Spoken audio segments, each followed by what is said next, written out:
Tiene sentido que Alemania recupere la mili.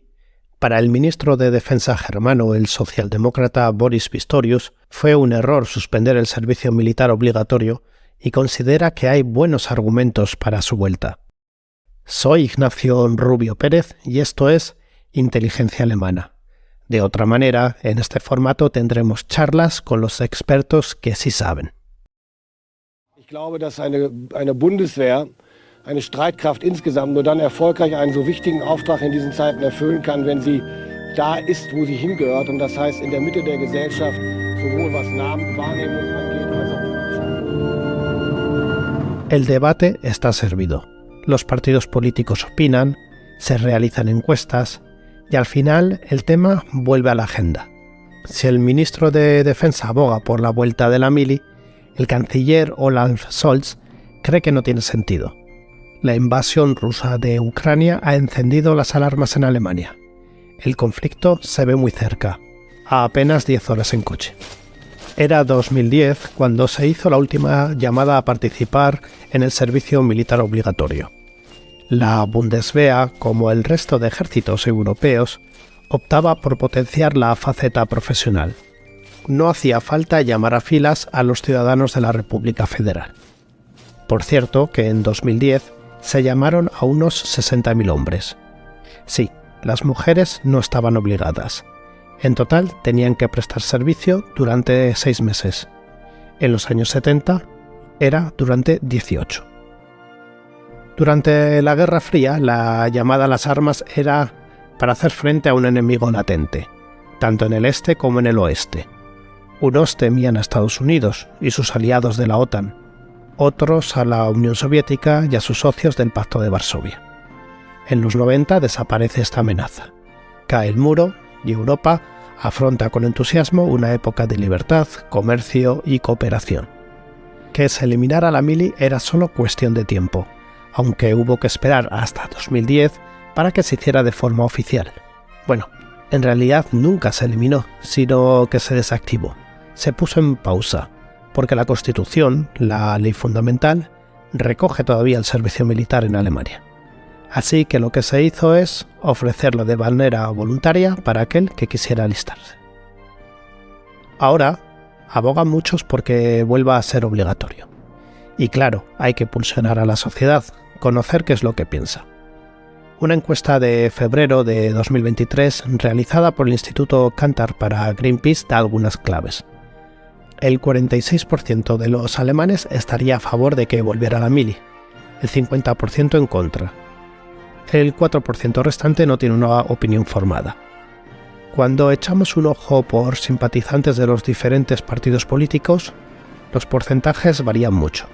A favor, el 69% de los simpatizantes del FDP, es decir, de los liberales, el 58% de los conservadores de la CDU, el 58% también de los socialdemócratas del SPD y algo más decididos el 50% de quienes apoyan a la derecha radical de Alternativa para Alemania. Los votantes de los ecologistas, de los verdes y de Linke, los izquierdistas, están mayoritariamente en contra de que vuelva la mili. Llama la atención porque precisamente los dirigentes de los verdes son quienes muestran más entusiasmo por seguir apoyando militarmente a Ucrania frente al invasor ruso. Quienes defienden la vuelta de la mili dicen que así se puede producir una mayor simbiosis entre el ejército, la Bundeswehr, y la sociedad. Además, en caso de que Alemania fuera agredida, se podría contar con la población civil para una estrategia de defensa. Los reservistas jugarían así un papel fundamental. También dicen que su sustituto, el servicio civil, es una experiencia positiva para sus participantes y también para el Estado, por supuesto, que contaría con mano de obra para ofrecer determinados servicios. También aprecian la formación que reciben durante los 6 meses del servicio ciudadano. Los opositores a la mili no lo ven así, e inciden en el gran gasto que supondría volver al servicio militar obligatorio. Lo cierto es que se tendrían que modificar muchas estructuras e invertir recursos y armamento para los reclutas.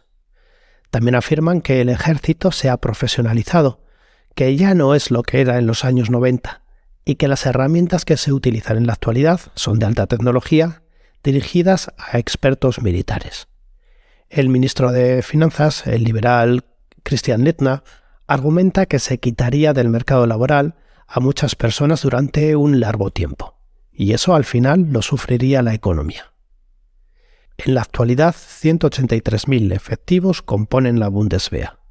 Cuando se quitó el servicio militar obligatorio, allá en 2010, se situaban en 220.000. Volvamos a la pregunta inicial. ¿Tiene sentido que Alemania recupere la mili? Encantado y lo dicho, yo creo que va a salir una entrevista muy guay. Esto es que no te llaman en todo el día y ahora te... Y ahora te llaman justo, sí. No, me llamen luego.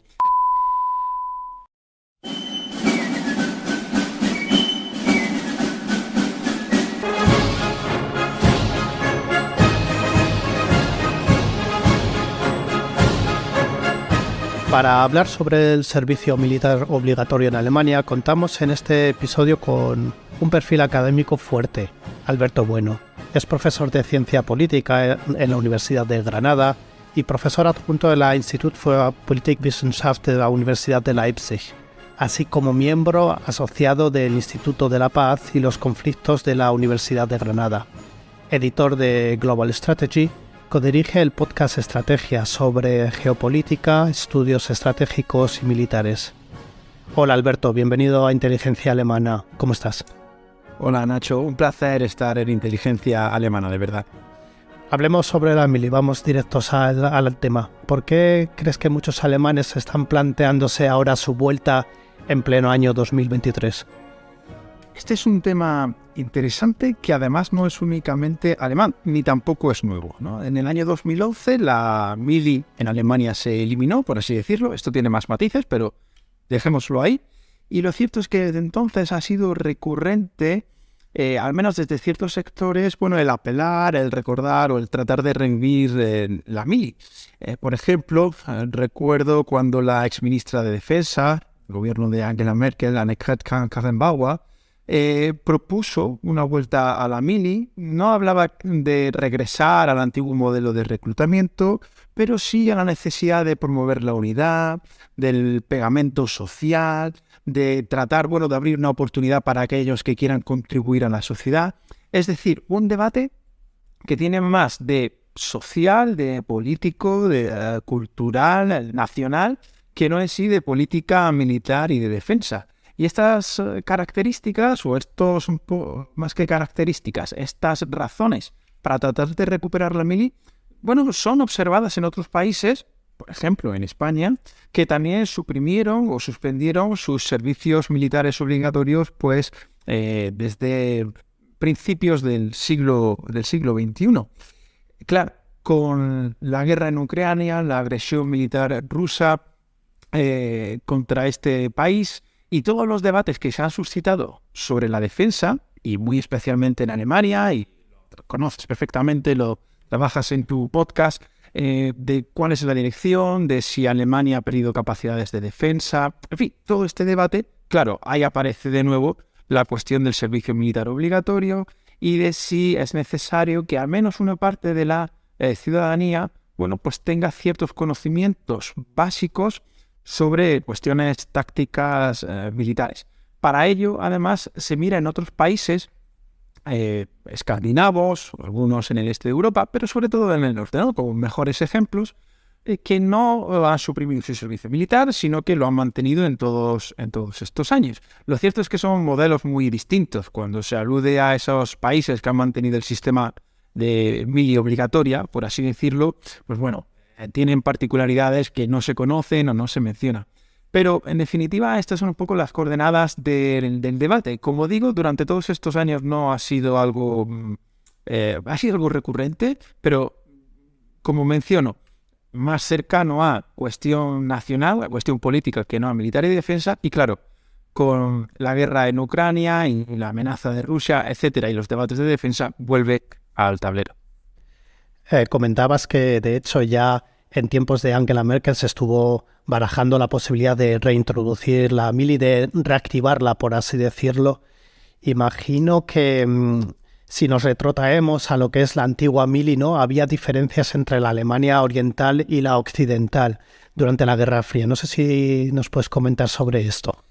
Sí, claro, lógicamente hablamos de dos países, de dos sistemas, pero que tuvieron, ¿no?, servicios militares obligatorios. La RFA, la República Federal, y que, bueno, el Bundeswehr, Ejército de la República Federal, es el continuador, ¿no?, después de la reunificación.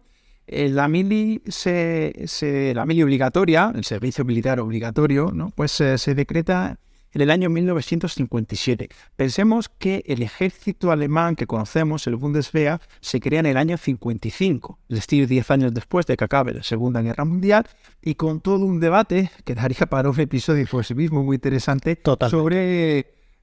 sobre cómo armar o cómo no armar, o si esto forma parte, ¿no?, de poner de nuevo a servicio de esa Alemania, ¿no?, hasta hace muchos años totalitaria, militarista, ¿no?, pues un instrumento militar. Hay todo un debate. El Bundeswehr se crea en el año 55 y 2 años después se instaura el servicio militar. Gracias a este servicio militar, que dura durante la Guerra Fría hasta el año 89-90, tenía una duración se fue ampliando, pero finalmente durante más de 2 décadas fue de 15 meses. Gracias a este servicio militar, el Bundeswehr, la República Federal Alemana, llegó a tener hasta 500.000 de soldados, ¿de acuerdo? Y bueno, la mili en ese momento pues se parecía a algo, pues quienes nos escuchen que hayan hecho la mili o quien no la hayamos hecho, como es mi caso, pero hayamos escuchado batallitas, sí. Pues cuestiones, ¿no?, de formación básica de tiro, de campamentos, cuestiones tácticas militares básicas, ¿no?, para tener unos rudimentos. Sí es cierto además que sí existía una prestación social sustitutoria en servicios civiles para aquellos que, diríamos, fueran objetores y no quisieran hacer el servicio militar, tenían esa opción civil. En el caso de la RDA, hasta el año 1962 no había, porque se consideraba que con los voluntarios para el Ejército Nacional Popular, el National Volksarmee, era suficiente. A partir de ese año sí se instaura el servicio militar porque se entiende que no son suficientes. Aunque, fíjate, Nacho, que año 62 estamos hablando en ese momento donde también aparece el muro de Berlín. Sí. En fin, es un contexto también donde la RDA cambia completamente, una mayor agresividad, asertividad entre las dos Alemanias, mayor conflicto, en fin, una reorientación en la política. Hay más claves que no solo el nutrir por sí mismo el Ejército Nacional Popular, ¿no? Y en este caso el servicio militar pues era para todo mayor de 18 años hasta los 26 y tenía una duración de 18 meses. ¿Vale? Y aquí había una alternativa que eran los que se conocían como los Bausoldats, ¿no?, los soldados de construcción. Y te cuento una anécdota. Sí. Un par de veranos, estaba en Leipzig con algunos vecinos y demás, vecinos que, en fin, que hicieron la mili hace muchos años, y les preguntaba por ello, cuál era su experiencia, y varios de ellos me dijeron que ellos habían sido soldados de construcción, soldados de la construcción, como se quiera traducir, y lo que hacían era, pues en el caso de este par de hombres, pues que estuvieron en Berlín y se dedicaban a construir como peones de obra, pues muchas de las viviendas sociales que la RDA ponía al servicio, de una forma a cambio de un salario, en fin, mísero. Sí. Pero era una forma de tener mano de obra barata también por parte del gobierno de la RDA. Y solo una cuestión más que me parece interesante. No olvidemos que la RDA además estaba imbuida totalmente de un militarismo, ¿no?, propio de la cosmovisión que tienen del mundo. Y entonces eso hacía que en los colegios, a partir de la 9ª clase, que sería en España el equivalente tercero de la ESO, ¿no?, es algo así como 14 años, 15 años, sí recibían diversas horas sobre el Volksarmee, sobre el Ejército Nacional de formación, y luego tenían durante 2 semanas pues ejercicio, algo así como una especie de mini-mili condensada, con ejercicios de, en fin, pues de caminatas, de marcha, de tiro, para que los chavales pues tuvieran como ya un conocimiento previo antes de que un par de años después efectivamente fueran al servicio militar. Y claro, estos dos ejércitos se reunifican también como el propio país a partir de los 90. Lo que vemos a partir de los 90 es que va disminuyendo el número de tropas, pasan de ese 500.000 más o menos que tenían ambos ejércitos hasta la actualidad, que tiene el Bundeswehr algo en torno a los 180.000 soldados, o sea, fijémonos, de 1 millón de hombres a... Menuda diferencia, ¿verdad? Sí, totalmente, es un cambio más que sustancial. Y claro, y también la propia unión entre los dos ejércitos. Hubo hace unos años una exposición patrocinada por el Ministerio de Defensa y las Fuerzas Armadas alemanas que se llamaba Desde mañana camaradas, ¿no? Y bueno, explicaba, jugando con ese concepto de camarada, ¿no? De amigo y de camarada, ¿no? Militar, pues todo lo que supuso, ¿no? El gap entre pues doctrinal, cultural, organizacional, división del mundo, etcétera, entre esos dos ejércitos que habían sido enemigos acérrimos y que de la noche a la mañana se tienen que integrar en una única estructura, ¿no? Así que, bueno, la mili, como se entiende el servicio militar, pues también tiene ciertas peculiaridades según en qué parte de Alemania nos situemos y a quienes preguntemos. Que por cierto nos has dado ya algunos detalles, ¿no? De lo que sobre todo se hacía en el National Volksarmee, o sea, en lo que se trataba la mili. Si te parece, vamos a centrarnos ya después de la reunificación, años 90. Normalmente el servicio militar obligatorio transcurre durante 6 meses que dan para mucho. Y bueno, ¿qué se hace en la mili aparte de prácticas de tiro? En esto la verdad es que yo diría que todos los países occidentales, continentales, al menos, pues se parecen un poco, ¿no? Los soldados tenían pues una formación básica pues respecto a formar, a marchar, prácticas de tiro con armamento ligero. Depende de la unidad a la que se integrase uno, pues evidentemente con otro tipo de sistemas, ¿no? Nociones básicas. Y luego también había una parte importante que tenía que ver, pues, o que por lo menos se quería poner en valor, que sí tenía que ver con, vamos a decirlo así, con aptitudes sociales, ¿no? Con relacionarte con gente de todo el país, formarte. Esto, aunque es algo más antiguo, en el caso de España también se ve claro, ¿no? Donde la mili pues servía para que gente pudiese sacarse el carnet de conducir o el carnet de camión, que no era tan fácil, porque claro, conducían otro tipo de vehículos. Más antiguamente, ¿no? Quizá en esta Alemania es un poco más diferente porque hablamos de un país de las dos Alemanias más desarrolladas, ¿no? Pues para también alfabetización. En los años 90 no es tanto así la situación, pero esa parte social en 6 meses, bueno, pues también siempre ha sido algo que se ha resaltado como parte de la experiencia. Pero lo cierto es que también el número de objetores de conciencia, es decir, de gente que no quería hacer el servicio militar obligatorio y que se iba a esas alternativas civiles, pues crecía constantemente, y además las necesidades militares, que esto es ahora además lo que se está discutiendo, ¿no? A propósito de repensar la defensa y todo esto. Exacto. Hacía que fuera progresivamente disminuyendo el número de meses obligatorios para estar, de esos 15 que hablábamos, pues hasta que finalmente, como dices, pues llegaran hasta 6, y también la propia formación de la tropa, ¿no? En este caso algo muy básico, ¿no? Fíjate que la imagen que tenemos, sobre todo nuestra generación, ¿no? Sobre la mili, pues a lo mejor está un poco anclada, si nos centramos en el caso de España, en lo que podríamos ver en Cuéntame o en las historias que nos contaban nuestros padres. En el caso de otros servicios militares obligatorios, por lo menos a mí me viene siempre a la cabeza la película La chaqueta metálica, es decir, son modelos que están muy alejados, ¿no? de lo que se dio en los últimos meses. Y por eso yo creo que también vamos a ir hilando un poco, técnicamente hablando y teniendo en cuenta el número de efectivos con los que cuenta en la actualidad la Bundeswehr y la tecnología con la que se desarrolla en la actualidad las guerras. ¿Tú crees que tiene sentido que vuelva el servicio militar obligatorio y es algo que tú crees que le haga falta a Alemania? Esta es muy buena pregunta y va totalmente a la clave, ¿no? de la cuestión. Al final, no olvidemos que el servicio militar obligatorio, o al menos así debería ser en teoría, responde a la propia concepción de la defensa nacional, de las capacidades que pones al servicio y cómo nutres esas capacidades, ¿no? Esto explica que hay esas diferencias entre el norte de Europa y la Europa continental y Alemania. En el caso alemán y del Bundeswehr, lo que estamos discutiendo desde hace ya bastantes años, de hecho en la campaña legislativa, ¿no? Del año 21, sí. Bueno, pues en la cuestión del Bundeswehr, en qué estado se encontraba, no fue el tema estrella, pero ya estaba sobre la mesa, ¿no? Es decir, como bien señalas, la tecnología, el cambio doctrinal, el desarrollo de armamentos, la proliferación de nuevas plataformas, etcétera, etcétera, hace que la cuestión tecnológica tenga un peso mayor y que, por tanto, desde mi punto de vista, la profesionalización de quienes operan con estos sistemas sea cada vez mayor. Una mili, algo así, de 6 meses, pues creo que no responde necesariamente bien a las demandas que exigen, pues los conflictos en el siglo XXI.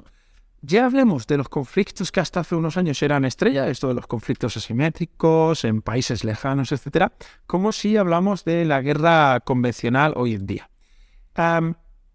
Un segundo elemento en esta cuestión, que creo que merece subrayarse, es que cuando en el caso alemán, como es el caso alemán, hay deficiencias serias en cuanto a los sistemas y su disponibilidad, es decir, que falta armamento, por así decirlo, en algunos casos ciertamente. Sí. Cuando el desafío que estamos viendo en muchísimos de los países europeos es que serían incapaces absolutamente de sostener un conflicto de alta intensidad como el que estamos viendo en Ucrania. Algunos países dicen que sería en cuestión de 2 días, otros, los más preparados, hablan de 2 semanas como mucho. Claro, introducir esta cuestión de la mili para mí tiene un elemento algo perverso. Y me explico.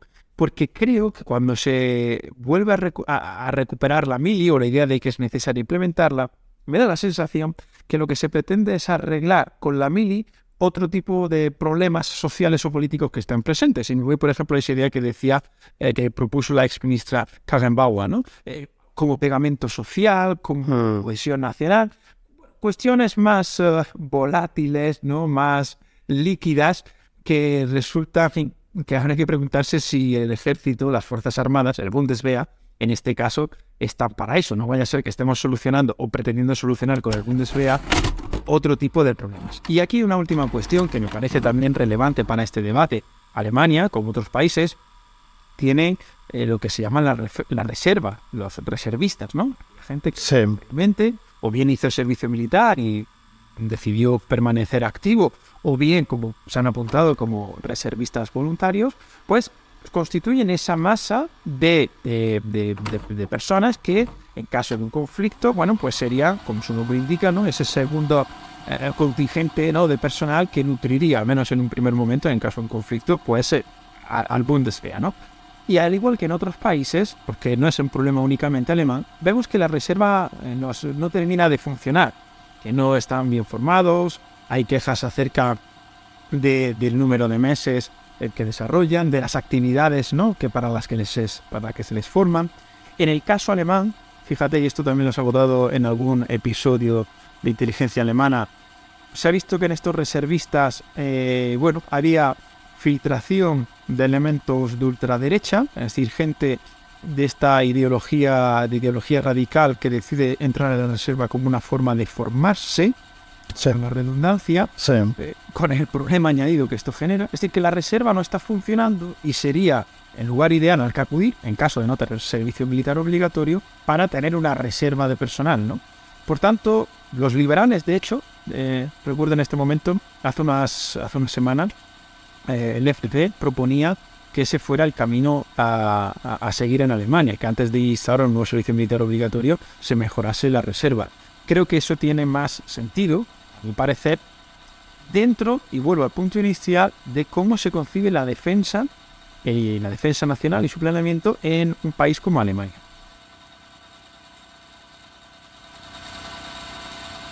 El canciller sube al estrado y pronuncia las siguientes palabras. Los europeos queremos estar del lado correcto de la historia. El marco discursivo, potente, evoca a muchos momentos en los que Europa no actuó como debía durante el siglo XX. Por eso se toma ayer la decisión de suministrar armas. No había otra solución, apostilla el canciller germano. El Parlamento rompe en aplausos. Y Scholz se dirige directamente a los ciudadanos rusos. No os rindáis. Estoy seguro de que puede haber libertad en Rusia. Poco a poco, como si de un pequeño rompecabezas se tratara, aunque hay que decirlo, soporífero, Scholz articula su discurso para dar la gran exclusiva, el gran anuncio que va a marcar una nueva forma de hacer política en Alemania. Está claro que tenemos que invertir más en la seguridad de nuestro país para defender así nuestra libertad y nuestra democracia.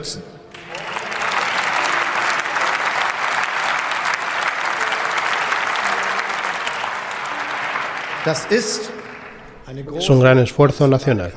El objetivo es conseguir un ejército efectivo y equipado modernamente que nos proteja fiablemente. Pero no nos engañemos. Mejor impacto, equipos modernos, más personal, eso cuesta mucho dinero. Crearemos un fondo especial para este fin y le agradezco mucho al ministro de Finanzas Lindner por su apoyo. El fondo especial va a contar con 100.000 millones de euros. A partir de ahora vamos a invertir cada año más del 2% del PIB en defensa.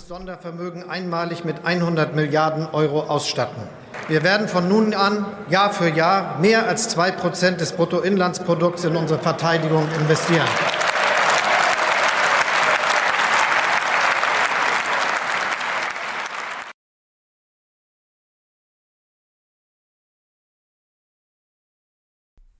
Lo que es la concepción de la defensa nacional y precisamente en Alemania, yo creo que es algo que, por desgracia, debido al actual contexto geopolítico, pues ha variado mucho. Recordemos que el 27 de febrero se cumplió el primer aniversario de ese histórico discurso, ¿no?, del canciller Olaf Scholz, en el que anunciaba un Zeitenwende, es decir, un punto de inflexión. En dicho discurso, bueno, pues Alemania da un giro, ¿no?, radical en su política exterior y de seguridad y aprueba, para que nos hagamos una idea, una partida especial de 100.000 millones de euros para modernizar la Bundeswehr. Estos son cifras que en otros países pues pueden parecer muy grandes, en Alemania no lo son tanto, y lo que llama especialmente la atención es que el compromiso que habría para cada año se invirtieran 70.000 millones de euros, es decir, en torno al 2% del PIB se dedicaría a defensa y cumpliendo así, de hecho, con los requisitos de la OTAN. Vamos a echar un ojo a esa partida especial de 100.000 millones porque con un año ya transcurrido parece que no todo se está ejecutando como debería ser, ¿no, Alberto?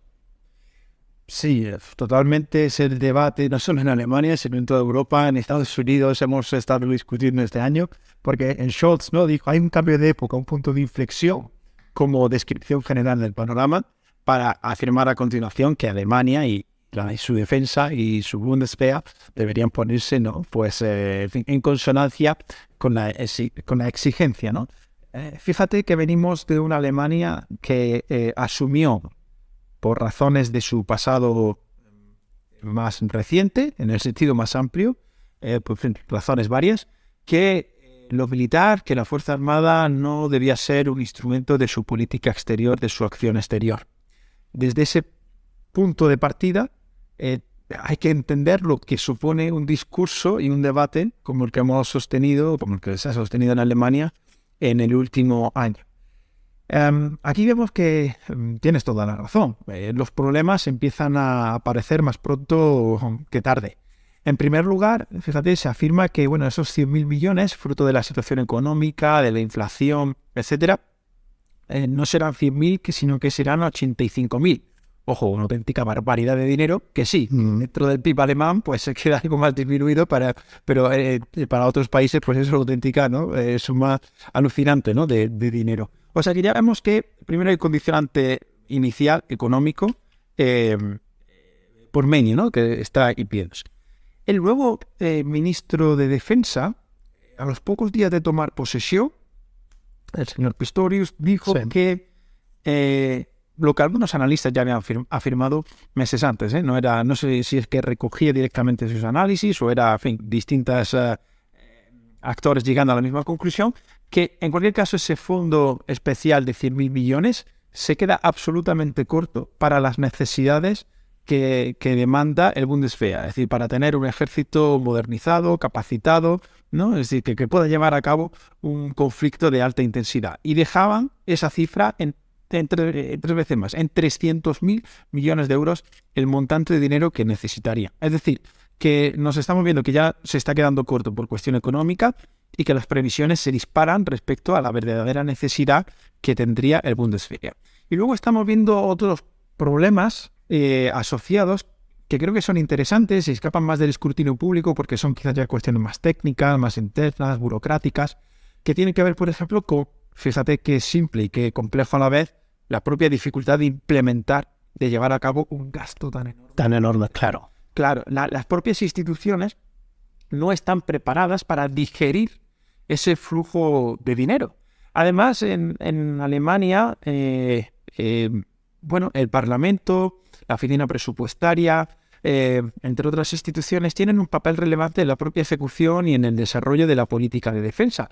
Y esos son, bueno, distintos actores que van poniendo, no quiero decir la palabra trabas, porque no siempre es en un sentido negativo como pudiera tenerlo la palabra, pero que son pasos necesarios para desarrollar este tipo de políticas y donde los objetivos iniciales pueden ir cambiando, ¿no? Entre lo previsto y lo que finalmente se desarrolla. Y vemos también, por señalar otro factor, cómo, bueno, desde los distintos ejércitos que componen el Bundeswehr, ¿no? Las Fuerzas Armadas, pues la Deutsche Marine, ¿no? La que sería la hermana alemana, la Luftwaffe, la Fuerza Aérea, el GEA, el Ejército de Tierra, pues hay algo así que, por decirlo en términos coloquiales, dicen que hay de lo mío, ¿no? Cada ejército tiene unas necesidades, en fin, pues prioritarias, que entiende que son aún más prioritarias que las del vecino de al lado. Y ahí se observa, de vez en cuando aparecen entrevistas pues, en Der Spiegel o en Die Zeit, en fin, o en el Frankfurter Allgemeine Zeitung, algunos de sus jefes de Estado Mayor o alguna filtración, ¿no? Donde se dice, pues es que se está ejecutando los fondos y no se ha dicho nada de fragatas, o se están ejecutando los fondos y no se ha dicho nada de este sistema aéreo, ¿no? O sea que vemos también una competencia burocrática entre las distintas, los distintos ejércitos del Bundeswehr por ver quién consigue mayor tajada, lógico y legítimo, por otro lado, de esta inversión. Así que como vemos, problemas políticos, económicos, organizacionales, que están presentes más allá, y creo que este es el último punto, el estrictamente político de defensa. Es decir, bien, necesitamos sistemas, en el ejército alemán hay algunas necesidades imperiosas básicas, algunos dirían, es que no hacen falta balas, literalmente, pero claro, todo tiene que acompañar de la visión política. ¿Qué es lo que queremos hacer con este ejército? ¿Para qué lo necesitamos, no? Y eso también es otro debate que está ahí. De hecho, Alberto, uno de los grandes retos que había leído yo sobre el tema de la implementación, ¿no?, de estos 100.000 millones de euros primeramente presupuestados, después 85.000, como indicas, es las trabas burocráticas que se estaban sufriendo dentro de las oficinas de contratación de la Bundeswehr. Y es algo que también es muy intrínseco a la sociedad alemana, como a pesar de que haya una necesidad de acelerar los ritmos, aún así se intenta mantener lo que es los plazos y la metodología que estaba anteriormente. Y esto yo creo que es algo que se ve en la Bundeswehr. Que por cierto, has dado ahí una pequeña píldora. ¿Cuál es el estado actual de armamento y del número de soldados de la Bundeswehr? ¿Nos encontramos ante un ejército que corresponde al de la primera potencia de la Unión Europea?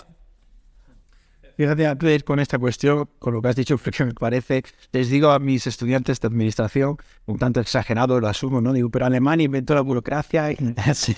Absurdo. Ese sistema, efectivamente, nos lo has dicho muy bien, es profundamente garantista y legalista, profundamente, y lo conoces a la perfección tú también. Y esto hace que en el desarrollo de esta política, ese control, ese ejercicio presupuestario, pues sea exhaustivo, donde efectivamente esos ritmos burocráticos pues no acompasan los ritmos quizás de la necesidad, ¿no? de cómo avanza pues el campo de batalla. No me refiero a Ucrania, sino un poco a la discusión que tenemos en general hoy en día, ¿no? Y esto, bueno, pues es un terreno resbaladizo, tiene sus pros y sus contras. El contra es pues el pro, pues hay ejercicios de transparencia. También sabemos el estado lamentable que tiene el Bundeswehr, y no solo en Alemania, sino fuera, porque dentro de que hablamos de un área sensible, ¿no?, por las cuestiones que trata, pues es también una administración bastante transparente, ¿no? Y con esto hilo con tu segunda pregunta. En los últimos años acerca del debate del Estado del Bundeswehr, fíjate que hablamos de ese, juntando al Volksarmee y al Bundeswehr en la Guerra Fría, de más de 1 millón de efectivos. Actualmente el Bundeswehr anda por los 183.000 más los reservistas, con los problemas que mencionábamos, o sea, un cambio completo. Brutal. O sea, eso es cuanto a personal. Luego, si nos vamos a cuantos sistemas y armas, pues ha habido muchas estadísticas, pero se hablaba que de los 6 submarinos disponibles ciertamente solo había 2, y no siempre. los helicópteros Tigre que estarían en torno al 18% operativos, los helicópteros NH90 en torno a un 23%, los vehículos Puma un 30% y los Leopard, los famosos tanques, como se dice, ¿no?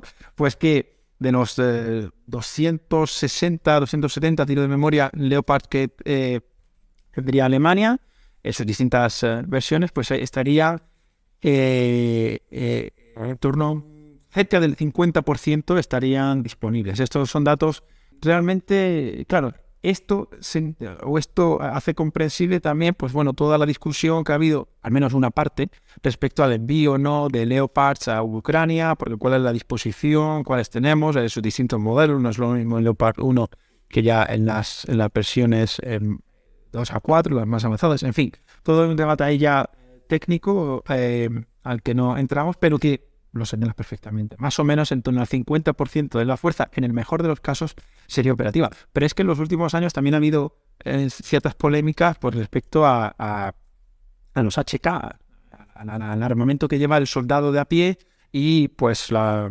insuficiencia de armamento, el mal estado del mismo. Es decir, ha habido todo un escándalo más o menos que ha trascendido a la opinión pública, porque las cuestiones de defensa tampoco, ¿no?, son grandes debates, ¿no?, en la política pública, en el debate público alemán, y que se usaba más, fíjate lo interesante, casi como chanza, ¿no?, como broma. A ver, si es que es un desastre, si es que el Bundeswehr, claro, no tiene sentido, o sea, casi es un argumento que se reforzaba a sí mismo, ¿no? Como no lo necesitamos, es normal que esté así, está así porque no los necesitamos, en el círculo perfecto. Y claro, esto es la premisa de partida para entender un poco el debate actual en este año, como señalabas antes. A mí lo que me llamó mucho la atención es que durante los primeros envíos de armamento por parte de Alemania a Ucrania, claro, el conflicto ha mostrado lo que teníamos en la despensa en los diferentes países, y en Alemania todavía contamos en la despensa con mucho armamento de la antigua National Volksarmee, de lo que es el antiguo ejército de la RDA, que era de hecho armamento, ¿no?, que en un primer momento sí que tenía sentido enviar a Ucrania porque, bueno, sus soldados estaban formados más en el manejo de este tipo de armamento que de armamento del oeste, pero es una muestra también de esa falta de renovación, ¿no?, de lo que es el material con el que cuenta el ejército alemán. Vamos a, si quieres, o no sé si tienes que añadir algo a este punto, pero si te parece, me gustaría que saltáramos porque lo has nombrado ya una vez, a la figura del nuevo ministro de Defensa desde enero de 2023, de Boris Pistorius, que, bueno, sustituyó a Christine Lambrecht. Para quienes no lo sepan, pues Christine Lambrecht había recibido bastantes críticas, ¿no?, tanto de una forma mediática como en redes sociales, que al final todo derivó en su dimisión, tanto por razones personales como por razones de conocimiento quizá de lo que es el tema de la seguridad. Pistorius, cuando hablamos de él, ¿cómo ves tú a este ministro? ¿Qué perfil tiene? Porque de hecho su primer reto, apenas 2 días después de su toma de posesión, fue tomar parte de ese debate generado en la OTAN sobre el envío de carros de combate Leopardos a Ucrania, y bueno, en el futuro se supone que habrá también un debate sobre el envío de armamento más aéreo. ¿Con quién nos encontramos? ¿Quién es Pistorius?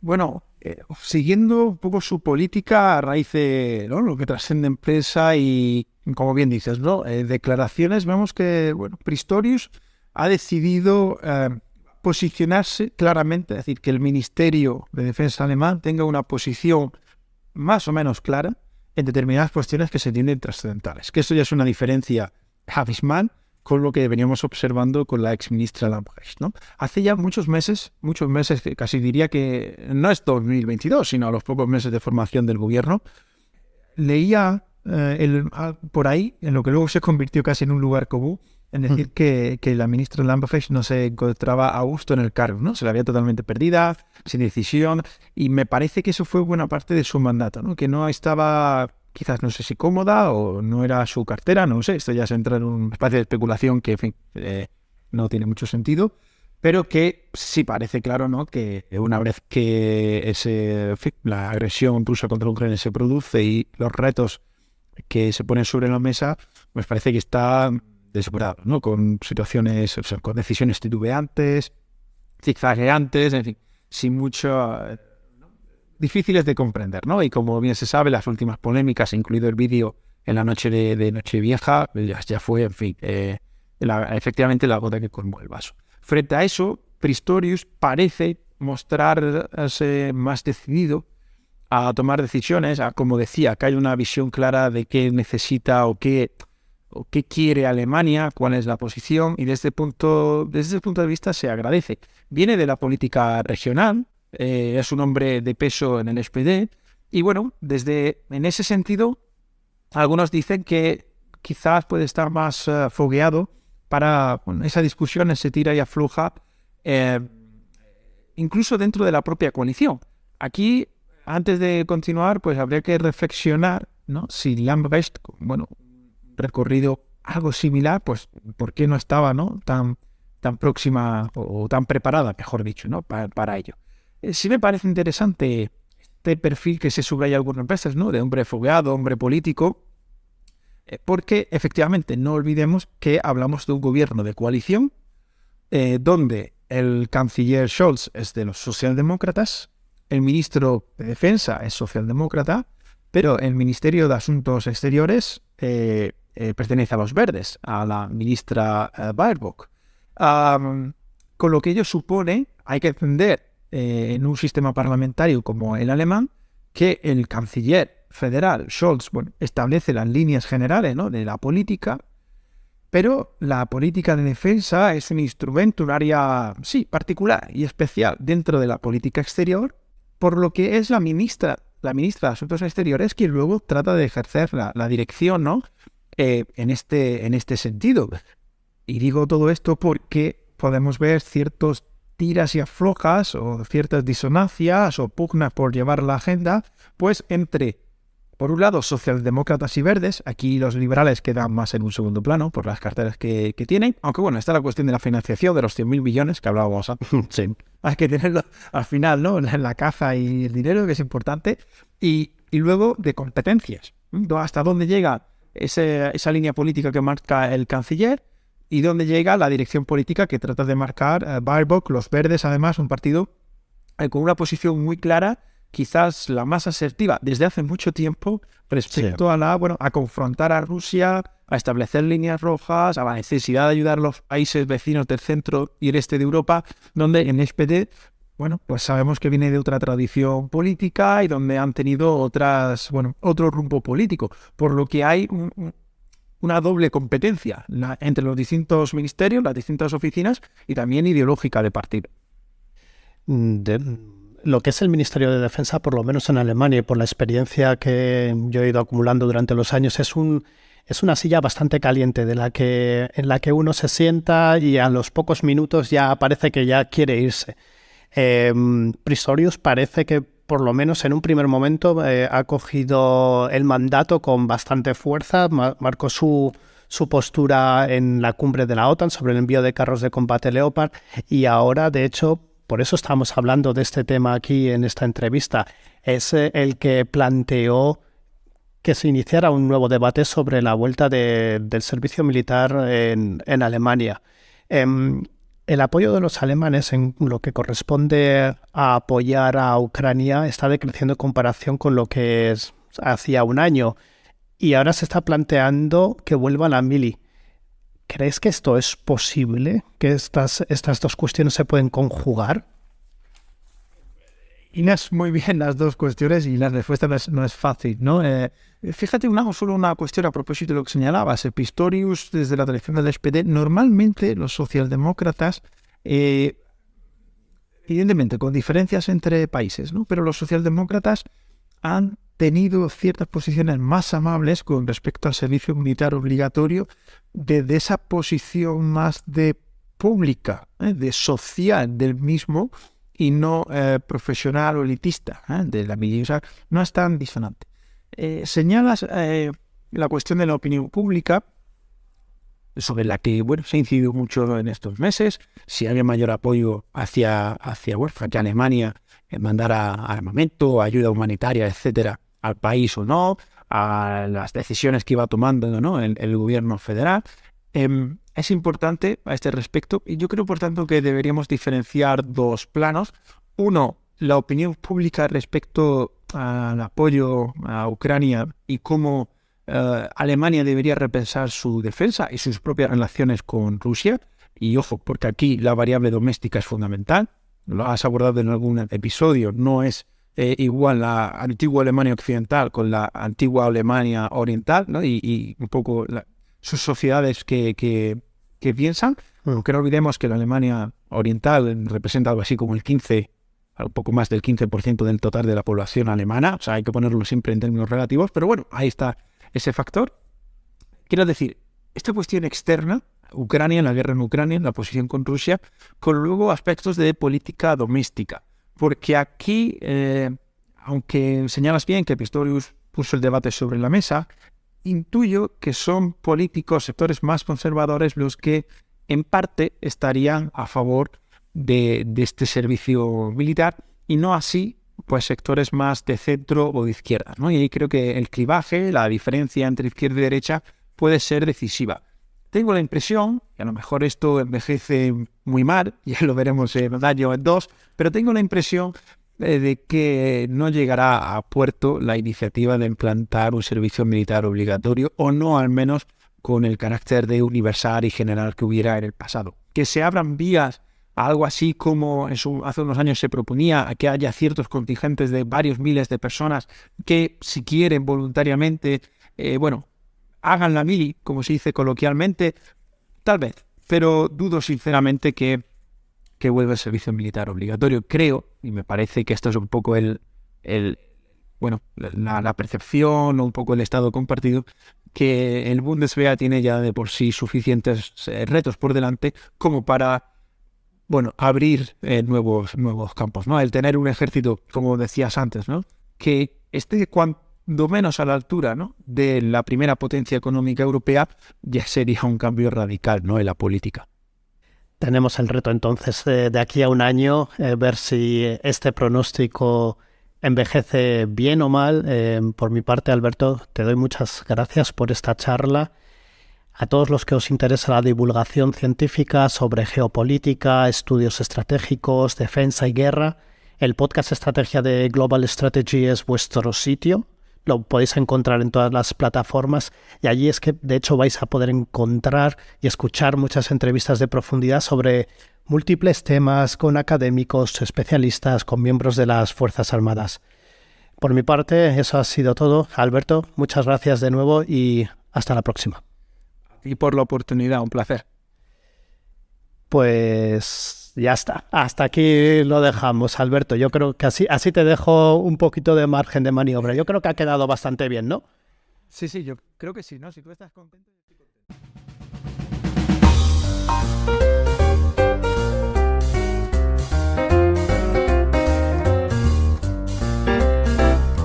Inteligencia Alemana, el podcast dirigido, producido y presentado por Ignacio Rubio Pérez. En Twitter, inteligencia_al y en inteligenciaalemana.com.